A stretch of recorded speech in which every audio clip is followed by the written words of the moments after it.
அனைவருக்கும் வணக்கம் friends. KL winning tips 3 PM. Bhagyathara draw number 12 திங்கக்கிழமை. ஸோ 21/7/25 கெஸ்ஸிங் என்ன அடிப்பான்னு பார்ப்போம். அதுக்கு முன்னாடி பழசு ஒரு ரிவ்யூன்னு சொன்னால் ஒரு டெஸ்ட்டான வீடியோ மாதிரியே போட்டானான்ட்டு இவ்வளோ நாள் நான் செக் பண்ணிகிட்ருக்கேன், இவ்வளோ நாள் பார்த்துட்ருக்கேன். இதுக்கான வீடியோ இதில் கண்டிப்பாக வந்தாகணும். 2, 7 அல்லது கண்டிப்பாக 4 கட் நம்பர் 4 100% சொல்லியிருந்தேன். கன்ஃபார்ம் வந்தே தான் ஆகணும்னு. அதேமாரி 440 இந்த பக்கம் 7 வருது, இந்த பக்கம் 7 வருது, கொஞ்சம் கவனித்து பாருங்கள். ஸோ இதுக்குள்ளே தான் இன்றைக்கி ஆட்டமாக வரணும். அதேமாதிரி 4 வச்சுட்டான். 2, 7ங்கிறது ஈஸியான ஆட்டம். ஆனால் மறைமுக ஆட்டமே 4 தான். அதுதான் சொன்னது 4 கட் நம்பர் இருக்குது, மறக்காதீங்கன்னு சொன்னேன். ஏ போர்டில் 4 அப்படியே சக்ஸஸாக பாஸ் ஆனது. பி போர்டில் 9 வச்சிட்டேன். ஸோ அங்கேயும் ஒரு 4 வச்சுருந்தா நல்லாயிருக்கும். ஏன்னா 0, 1, 2 கட் நம்பர் 9 அப்படின்னு கணக்கு எடுத்தேன். ஆனால் அவன் 2 ஸ்டெப் 3 ஸ்டெப் போயிடுவான். அப்போ 9க்கு பவர் 4 இப்படின்னு ஒரு ஆட்டம் யோசிக்கணும். ஓகே, எனக்கு தெரிஞ்ச வரைக்கும் நான் யூகிக்கிற விதங்கள் நல்லா தான் இருக்குதுன்னு நான் அடிப்படையில் யோசிக்கிறேன். ஸோ கரெக்டாக தான் இருக்கும். நம்ம இந்த நம்பருக்கு இப்படியெல்லாம் கெஸ் பண்ணால் தான் கரெக்டாக இருக்குன்னு சொல்லி கெஸ் பண்ணி எடுத்துக்கேன். இன்றைக்கி அதேமாதிரி ஆட்டம் தான். எந்த மாதிரி ஆட போகிறோம் அப்படின்னு இன்றைக்கி போர்டை பொறுத்த வரைக்கும் நிறையா வாய்ப்புகள், நிறையா போர்டு ஏறப்போகுது. அதை பற்றி நம்ம யோசிக்க போகிறோம். ஸோ எந்த மாதிரின்னு பார்த்தீங்கன்னா நல்லா கவனிச்சுனா புரியும். ஸோ இதுக்கு மேலே இருக்கிற கான்செப்டாக இதை நினச்சிங்க. இதுக்கு மேலே ஸோ எழுத மறந்தனால இந்த பக்கம் எழுதியிருக்கிறேன். ஸோ இதில் என்ன கவனிக்க போகிறீங்கன்னா,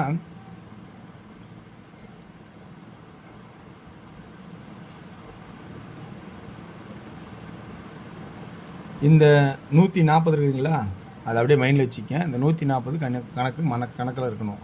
ஸோ அந்த கணக்கில் பார்க்கும்போது இந்த 140 140 140 அல்லது 4 இப்படி தானே ஆடுனது. ஸோ 144 ஒரு தடை கணக்காகவும் 140ங்கிறது அடித்த கணக்காகவும் ஆடணும். அது ஏன் அப்படி ஆடணும்னு கணக்கு எடுத்தோமா? ஸோ நல்லா பார்த்தா உங்களுக்கு புரியும். 766 அடிச்சிருக்கான் பார்த்தீங்களா. ஸோ அந்த 766 எப்படி அடிச்சிருக்கான்னு பார்த்தீங்கன்னா இந்த கிராஸில் அடிச்சிருக்கான். ஸோ எந்த ஒரு ஆட்டம் ஸ்ட்ரெயிட்டில் இருக்கோ அது ஒரு கிராஸில் வரதுக்கான வாய்ப்பாகவும் நம்ம கவனிச்சாகணும். இப்போ 0 ஃபஸ்ட்டாகவும் 4 அடுத்த ஆப்ஷனாகவும் நம்ம யோசிச்சாகணும். புரியுங்களா? இப்போ 766 என்ன ஆயிடுச்சு, இங்கே சைடில் சி போர்ட்லேயே பாஸ் ஆகிருந்துச்சு. ஸோ இது ஒரு வாரம் இருந்தாலும் அந்த 140க்கான வாய்ப்பு என்ன பண்ணணும். ஸோ இதுக்கான ஆட்டம் ஒரு நாள் கழிச்சு 1, 2, 3, 4, 5, 6, 7, 8, 9 நாள் கழிச்சிருக்கோம். அதேமாதிரி இது 1ன்னு கண்டா 1, 2, 3, 4, 5, 6, 7, 8, 9, 10 அதுக்கப்புறம் இந்த 3 நாள் கணக்குறான். ஸோ 9 நாளுக்கு அப்புறம் அடிக்கும்போது இது 10ஆம் நாள் ஸ்டார்ட் பண்ணிட்டான். அதனால் கான்செப்டில் அதாவது 0 and 4 அப்படின்னு ஒரு கணக்காகவும் அடுத்து 2 அப்படின்னு ஒரு கணக்காகவும் எடுக்கிறேன். 2 ஏன் எடுக்கிறேன்னா அதுக்கான ஆப்ஷன் பார்த்தீங்கன்னா வார சாட்டில் இருக்குது. இங்கே பாருங்கள் 241 அடிச்சிருக்கான். அதுக்கு இங்கே 2 வச்சா 241. ஸோ இந்த கட் நம்பர் வார சாட்டில் இருக்கிறதுனால ஸோ 0, 4 அடுத்த ஆப்ஷன். இது ஃபஸ்ட்டு, இது செகண்டு, இது அப்புறம் கடைசி ஆட்டம். இதனால ஒரு கோடு போகிறேன். இது 4ங்கிறது கடைசி சான்ஸில் வச்சுக்கலாம். ஓகேங்களா? இது என்னோடய ட்ராக்கில் எனக்கு பிடிச்ச மாதிரி யோசிச்சு இருக்கிறது இல்லை. இங்கே அமைப்பு இருக்குது, இந்த அமைப்பெல்லாம் பாருங்கன்னு சொல்கிறேன். அவ்வளோதான் சான்ஸு. அடுத்து என்ன சொல்ல போகிறேன்னா, இன்றைக்கி பி போர்டுக்கான ஆட்டம். பி போர்டு ஆட்டம் கொஞ்சம் பெருசாக இருக்கும். நல்லா பாருங்கள். 706 அடித்தானா ஸோ இந்த கிராஸில் 6. அப்போ சி போர்டில் 6. 706க்கு 706. ஸோ 706 அடிக்கலை அப்படின்னா வேற அடிப்பான். 0 தான். 0 ஏன் அடிப்பான் அப்படின்னா 007 அடித்தான் பற்றி ஞாபகம் இருக்குங்களா? 007. அப்போ அந்த ஆட்டத்தில் 1, 2, 3, 4, 5, 6, 7 8ஆம் நாள் 7ஆம் நாள்லேருந்து ஆரம்பிச்சிட்டான். அப்போ இங்கே 007 அல்லது 706 அடி இந்த மாதிரி கிராஸ் பார்த்தாலும் 706. ஸோ அப்போ சி போர்டில் 6 0 அப்படின்னு ஒரு பக்கம் கன்ஃபார்மாகவும் 5 சப்போர்ட்லேயும் இருக்கும். சரி, 5 ஏன் சப்போர்ட்டில் இருக்குதுன்னா அது இந்த கான்செப்ட் வாரச்சாட்டில் இருக்குது. 1க்கு சியில் 1, ஒரு நாள் கழிச்சு 9க்கு சியில் 9, ஒரு நாள் கழிச்சு 0க்கு 0 அல்லது 5. அப்போ வாரச்சாட்டில் கணக்கு பார்க்கும்போது 0வா 5ஆகவும் டெய்லி சாட்டில் கணக்கு போகும்போது 6ஆகவும் என்னோட இருக்கிற ஆப்ஷனில் இருக்கிறத மேட்ச் பண்ணி சொல்கிறேனே தவிர புதுசாக ஒன்றும் இதில் வந்து வித்தியாசமாலாம் யோசிச்சு சொல்ல கிடையாது. தேடி பார்த்தா அங்கங்கே ஆட்டத்தை வச்சு ஆடுறோம், அவ்வளோதான். ஆனால் இதில் ஒரு புது ஆட்டம் என்னென்னா, நம்ம 7 வந்தாவே ஒரு 5 மறக்கக்கூடாது அல்லது பவரை மறக்கக்கூடாது. 2 7 வந்தாவே அது பக்கத்தில் இருக்கிற ஆட்டம் 5 அல்லது 0 ஒரு வாய்ப்பாகவே கிராசிங்கில் வருது. அதையும் நம்ம யோசிச்சு தான் பார்க்கணும். ஏன்னா அதெல்லாம் புதுசாக நான் பார்த்துட்டு தான் என்னென்ன ஆடுறாங்கன்னு. அதே சி போர்டில் பார்த்திங்கன்னா இப்போ இந்த 6க்கு 6, 7க்கு 7, 8 அடிக்கலை, 4க்கு 4ங்கிற ஒரு சான்சஸ் இருக்கா அப்படின்னு பார்த்தீங்கன்னா அது உங்களோட சாய்ஸில் இருந்தால் எடுத்துங்க. ஸோ 4ங்கிற ஒரு ஆப்ஷன் எக்ஸ்ட்ராவாக தோன்ற மாதிரி இருக்குது. உங்கள் சாய்ஸில் இருந்தால் எடுத்துக்க 4.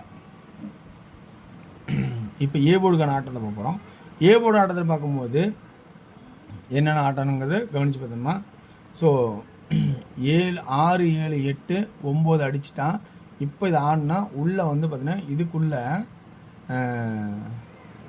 4 2 2ன்னு இருக்கும். அப்போ இந்த கான்செப்டில் எப்படி இருந்தாலும் 2 அப்படிங்கிற ஒரு கான்செப்டாக வரும். ஸோ 2 2 2 4 அப்படின்னா இந்த 4க்கு 4னா இந்த 2 அடிக்கலாம், நல்லா இதுக்குள்ள 2 அடிக்கலாம். இப்படி 2 கான்செப்டாக இருக்கும். 7 8 9 அடிச்சிட்டா இப்போ 6 சப்போஸ் அடிக்கணும்னு நினச்சா 6.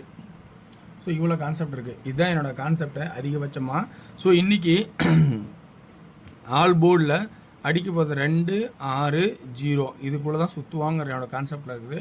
ஸோ இப்படி தான் வருங்கிற நான் என்னோடய கணக்கில் இருக்கிறேன். 3Dக்கான ஆப்ஷன் பார்த்தா ஏ போர்டில் 2 6, பி போர்டில் ஃபஸ்ட் டைம் படம் என்ன கொடுக்கலான்னா 140 அடிச்சிருக்கானா. ஸோ 0 0 இங்கே 2 அடிச்சிருக்கான். அப்போ 22 62. சி போர்டில் ஃபஸ்ட் ஆப்ஷன் என்ன ஆகலாம் 0, ஏன்னா 007. அப்புறமா வந்து என்ன பண்ணலாம் 6 வைக்கலாம். ஓகேங்களா. ஸோ 5 இந்த கணக்கில் 0 அல்லது 5 அப்படின்னு கான்செப்ட் கொடுத்தாச்சு. ஓகேங்களா. சரி, இப்போ எனக்கு தெரிஞ்சிருக்கிற ஆப்ஷன்லேருந்து இது எடுத்திருக்கேன். ஓகேங்களா. இது உங்களுக்கு பிடிச்சிருந்தா இதில் ஆப்ஷன் எடுத்து ஆடுங்க. ஓகேங்களா. ஓகே வேர்ஸ். இப்போ வந்து நான் என்ன பண்ணுறேன், ஏ போர்டில் 2 எடுத்துக்கிட்டேன், பி போர்டில் 0வும் 2 எடுத்துட்டேன், 4 சப்போர்ட்டில் வச்சுருக்கேன், 4 தேவைன்னா எடுத்துக்கேன். ஸோ சப்போர்ட்னா ரவுண்ட் பண்ணியிருந்ததுல சி போர்டு 6ம் 0வும் ஃபஸ்ட்டு எடுத்திருக்கேன், 5ம் 4ம் சப்போர்ட் வச்சுருக்கேன். ஓகேங்களா. ஸோ அடுத்தது டியரோட கெஸிங் போவோம். டியர் கெஸிங் பார்த்தீங்கன்னா 1 PM சொல்ல பார்த்தீங்கன்னா இது எல்லாமே பார்த்தீங்கன்னா ஒன்லி ஃபார் கேரளா மணி மட்டும், அதர் ஸ்டேட்டுங்க செல்லாது. ஸோ இதில் விருப்பம் இருக்கிறதையும் பார்த்து கவனம் தான் பார்க்கலாம் விட்டலாம். ஓகேங்களா. டியரில் 2D பார்த்தீங்கன்னா ஆல் போர்டில் 06 60, 05 50 அப்படிங்கிற கான்செப்டாக எடுத்திருக்கோம். ஸோ எனக்கு தெரிஞ்சிருக்க ட்ராக்லேருந்து 006 606 00 050 056 அப்படிங்கிற கான்செப்ட்டு எடுத்திருக்கேன். இதில் 656 எடுத்தது அப்படிங்கிற கான்செப்ட் ஆகும். அடுத்து 6 PM ஷோவில் பார்த்தீங்கன்னா 2Dயில் என்ன ஆடலான்னா 16 14 17 66 64 67. 3Dக்கான ஆப்ஷன்ஸ் பார்த்தா 166 164 167 அப்படிங்கிற கான்செப்டாகவும் எடுத்திருக்கேன். 8 PM ஷோவில் பார்த்தீங்கன்னா 2D பார்த்துருக்கோம் 36 39 76 79ன்னு ஆப்ஷன் எடுத்திருக்கேன். ஸோ 3Dயில் பார்த்தீங்கன்னா 369 769 அப்படிங்கிற கான்செப்ட் எடுத்திருக்கேன்.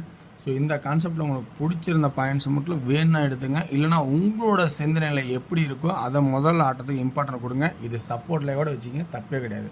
ஸோ தினமும் ஆடுற ஆட்டம் தான் வெற்றி பெற வாழ்த்துக்கள், வெற்றி நிச்சயம். மற்றும் நாளை ஒரு சிறப்பான சந்திப்போம்.